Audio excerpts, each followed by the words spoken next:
முதல் வாசகம். உனக்கு நான் முடிவில்லாத அன்பு காட்டியுள்ளேன். இறைவாக்கினர் எரேமியா நூலிலிருந்து வாசகம். அதிகாரம் 31, இறைவசனங்கள் 1 முதல் 7 முடிய.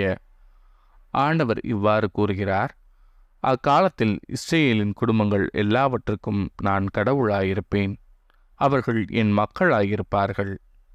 ஆண்டவர் கூறுவது இதுவே: வாளுக்கு தப்பிப் பிழைத்த மக்கள் பாலைநிலத்தில் என் அருளை கண்டடைந்தனர். இஸ்ரேலர் இளைப்பாற விரும்பினர், ஆண்டவர் அவர்களுக்கு தொலையிலிருந்து தோன்றினார். உனக்கு நான் முடிவில்லாத அன்பு காட்டியுள்ளேன், எனவே பேரன்பால் உன்னை ஈர்த்துள்ளேன். கன்னி பெண்ணாகிய இஸ்ரேலே, உன்னை நான் மீண்டும் கட்டி எழுப்புவேன், நீயும் கட்டி எழுப்பப்படுவாய்.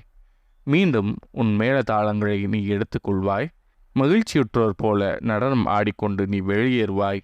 சமாரியாவின் மழைகள் மேல் திராட்சை தோட்டங்களை நீ மீண்டும் அமைப்பாய். தோட்டக்காரர் பயிரிட்டு விளைச்சலை உண்டு மகிழ்வர்.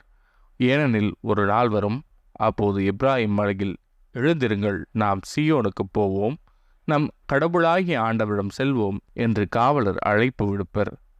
ஆண்டவர் தொடர்ந்து கூறுகிறார்: யாக்கோபை முன்னிட்டு மகிழ்ந்து பாடுங்கள், மக்களின தலைவனை குறித்து ஆர்ப்பரியுங்கள், முழக்கம் செய்யுங்கள், புகழ்ந்து பாடுங்கள்.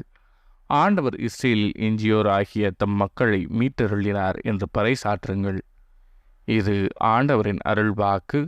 இறைவா, உமக்கு நன்றி. பதிலுரை பாடல். ஆயர் தம் மந்தையை காப்பது போல்